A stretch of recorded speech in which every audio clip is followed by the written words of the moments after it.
millions of years ago, Sahara desert was a forest. You people, you should know that Sahara was a desert, or was a forest. Today it's a desert. When you look at the map of Africa, it's coming down. By the time you do certain things like the ones destroying rivers, cutting trees without planting others, the president has brought the line of the African continent to the United Nations. You know the climate summits, one in Nairobi, another one recently in Eastern Europe. We must reverse the harsh climatic.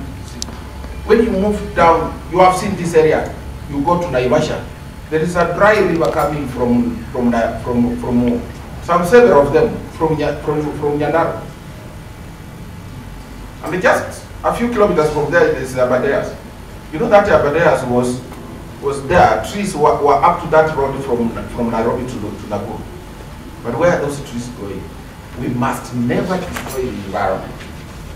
But also, as we do this pillar of environment, just like the one on the information superhighway, there are avenues and opportunities for jobs. As a ministry and as government, we have pledged to ask young people to grow tree seedlings, and we have already started buying them. Anytime we go to an area to plant trees, we do not import those trees unless they are not there. But we ask young people to start selling to government the seedlings. Those are jobs that we are creating. So ladies and gentlemen, that is the government agenda. I can still talk and talk, but it's important, and I ask members of the public here, including our media, that if, as the government officers, if you are a government officer, that is the message we are explaining to our people. Let us engage our people. Sometimes our people don't understand what we are doing because we don't explain things properly. But if you go out and you are a chief, you are an administrator of any description, and you engage people and explain this agenda, people will understand. But if we sit in these government offices and we don't talk to people, people are likely to misunderstand us. The other thing that you need to do is we must speak the same voice the president is speaking. But to speak the same voice with the president, you must understand what he's talking about. What does he want us to do? Sometimes he looks like he's doing it alone. And yet we are all here. We must do it for him. He cannot reach everywhere. If you are an administrator, you go there and say, if you are a citizen, if you are a media, if we build schools, we equip hospitals. These hospitals are not for the president. They are not for a person in government. They are for all of us. So today, I plead with the media to start thinking about reporting positive things about what we are doing, and also helping government to explain those things.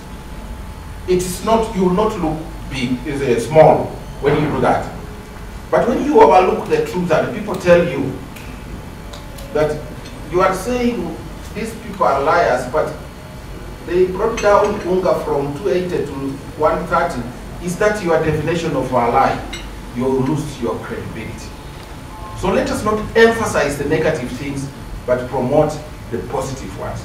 So I think when all is said and done, we have a great day tomorrow to celebrate this, but also to renew our support for the government and the president, to make sure that this agenda is collectively achieved by all of us.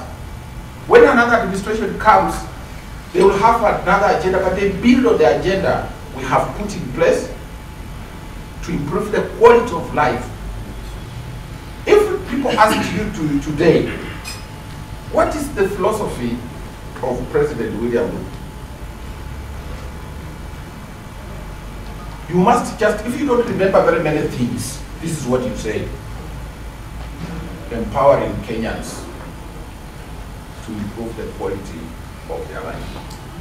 That is really what the president is telling you. With whatever thing we do, it is about empowering our people to improve the quality of life. So we do that because we are citizens and we care. So you can contextualize the rest of the things under that. Also, so finally, I think because this is important and I may not get time to explain it, to say it later, you have heard about people, many people complaining about the media pending bills. Yes, we inherited a lot of bills from the media. They had served the government of the day, but they were not paid. So I want to make one correction around there. The pending bills we have in the media industry and indeed in many parts of government were not incurred by President Ruto's administration. But because government continues in perpetuity, we found these bills there and we have a duty to settle it. But we came in at a time we had liquidity problems. Our foreign exchange reserves have improved. If you listen to the State of the Nation address, there was a time in 2022 we couldn't raise enough money to buy fuel. But you remember he told you the reserves have gone up very high. We expect that to be achieved about 19% boost to our foreign exchange reserves. Now we have about $11 billion in foreign exchange with us. So our liquidity has improved. So as it improves, we also try to address the people's problems. So in a short while, in a few days, government has authorized the payment of uncontested pending bills to the media to the tune of 627 million shillings distributed across the media houses. 627 million. There are other pending bills which are up to about 800 million, which are still being verified by Treasury. But within this month, in fact, in a few days from now, I think it's a few days, one a year, we shall be paying the media to settle the bills. So, again, we are doing that to make sure that we support them, but we also want them to change the business models so that they don't depend on pending bills. Even if we pay, they also need to be a bit creative using the information superhighways, situating themselves within the field of agriculture and doing content development which sells so that they can also subsidize for what we give them. And the government is still supportive of the media. And you have seen we have been tested to the limit, but we have not harassed any media house. So we want you to exercise your trade with the humility, but also with the responsibility.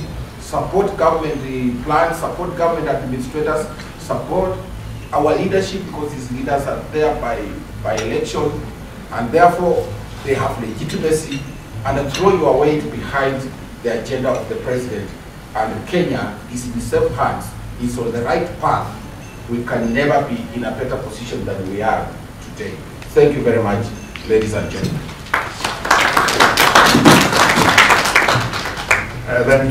Thank you so much, PS, for that detailed government agenda.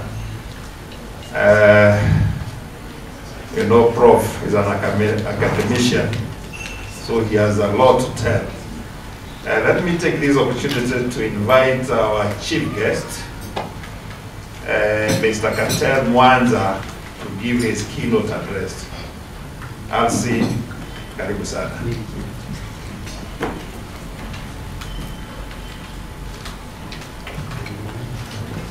Sana. I want to welcome the RSIC members to come so that we will finish.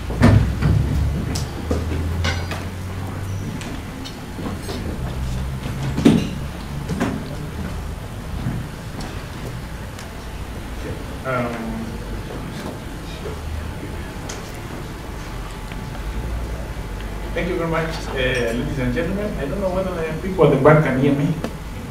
Yes, let me take this opportunity to welcome you to the meeting.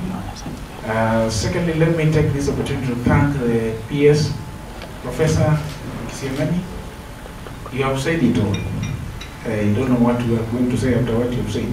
That was quite elaborate and very passionate about it. We really appreciate that. So we'll have just a few additional issues to say in brief so that we can go to the next meeting. I know the gentlemen from the media houses have been here since morning. With me here is members of the Security Committee for Nairobi. This is how it is. We have one or two members who are not here. Currently they are at Uhuru Gardens, where we are headed after this. Now, tomorrow, as you are all aware, is the Jamhuri Day celebrations, which is the day of our independence. And the PS has elaborated, just spoken about that. We celebrate ourselves, we celebrate where we've come from and what we have achieved, and we also meet during the Jamhuri Day celebrations also to expound on the plans we have for ourselves today and tomorrow, for generations of today and future generations. We have had quite a number of governments since independence. They have achieved a lot in terms of development through the unity of Kenyans. We have been united, having a common purpose, and we have done very, very well indeed. The people of Nairobi have been very united, and I want to take this opportunity to thank them for the unity of purpose in developing our country, particularly our city. Nairobi is a very, very key and very important regional hub. This is a melting point for the international community. We have both local and international investors in Nairobi who have invested quite a lot. We still have more lined up to invest in Nairobi, and they will still be joining us. And I want to take this opportunity to reassure them that Nairobi is a safe place for investment. It's a good place for business. We are a regional hub for the Great Lakes region, the East African community, the Horn of Africa, and indeed the international community. We are a very important city. Let's maintain that status. And I want to take this opportunity to thank the media for joining us today to celebrate ourselves, to celebrate our achievements, and celebrate our independence. And at the same time, echo the words of the PS on us being patriotic. Patriotism is the key to national development. We must remain united. We must remain peaceful. We must remain very patriotic to our country. The love for our country is not negotiable. The Kenya depends on all of us to develop. I know each one of you has played their major role. And let us continue having that unity of purpose to ensure that we make things better for our people as we are led by His Excellency, our President. Tomorrow's celebrations will be held at Uhuru Gardens. We will start very early. We are calling upon Nairobians to be there as early as 6 a.m. When we start receiving guests, we will have both local and international visitors and guests at the Uhuru Gardens. So we welcome you to be there very, very early in the morning so that we celebrate together. We celebrate the tremendous achievements we have made as a country and as a nation. We have done a lot. We've done a lot. Very quickly, fast forwarding to where we are today, the Kenya government is implementing a lot of projects under the bottom-up economic transformation agenda. We have the priority projects, which you are already aware. The PS has elaborated them very, very well indeed. Tomorrow's theme is jobs, labor migration, entrepreneurship, and entertainment. And in the area of job creation, the government has done a lot. It has done a lot in You know, our population is ever increasing, but to address the needs for jobs for young men and women, the government has done a lot in the affordable housing sector, which the PS has elaborately mentioned. That is one key sector which is employing a lot of Kenyans. And in Nairobi alone, I think we could be having about 140,000 Kenyans working in the affordable housing sector. And as you know, the PS has said, this affordable housing not only provides the house, and His Excellency has always explained this, it not only provides just a house for somebody of our family, it is providing job opportunities, it's providing means of livelihood to a lot of people. It is a house being constructed in Uhuru. We have one project there.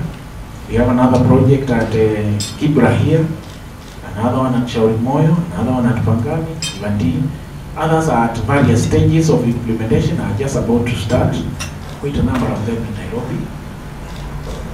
And those projects not only provide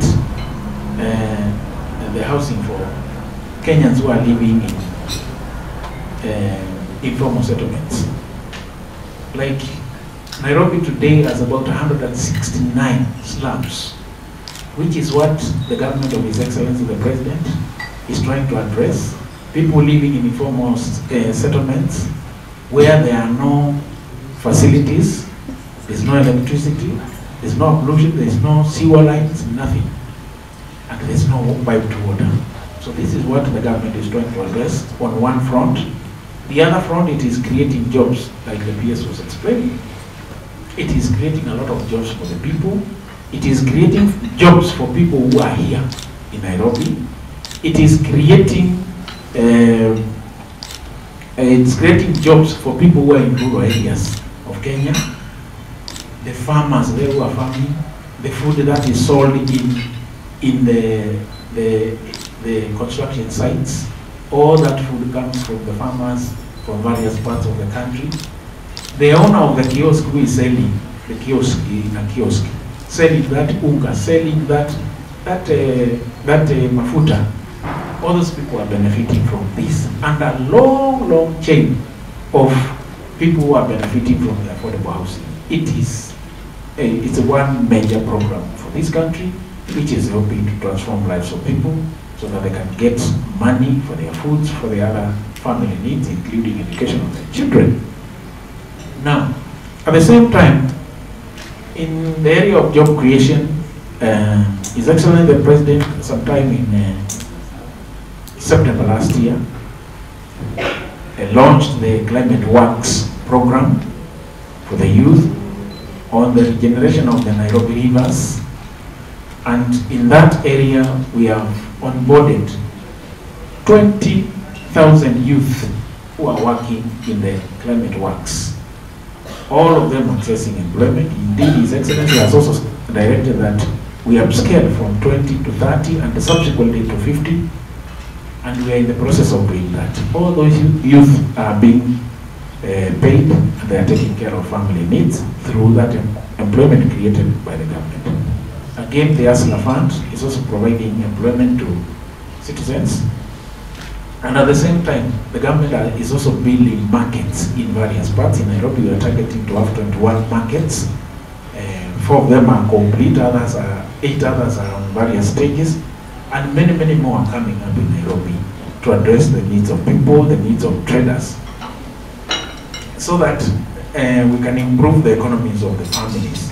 Now, on the area of the priority of innovations, the digital superhighway, the government has already digitized 22,500 plus government services. Citizens can access those services from the comfort of their phones, from their homes, and this has reduced the cost of traveling from one office to another to seek government services. It has also provided the opportunity for youth to get more opportunities to work within the country and outside the country, and it is really improving the lives of people.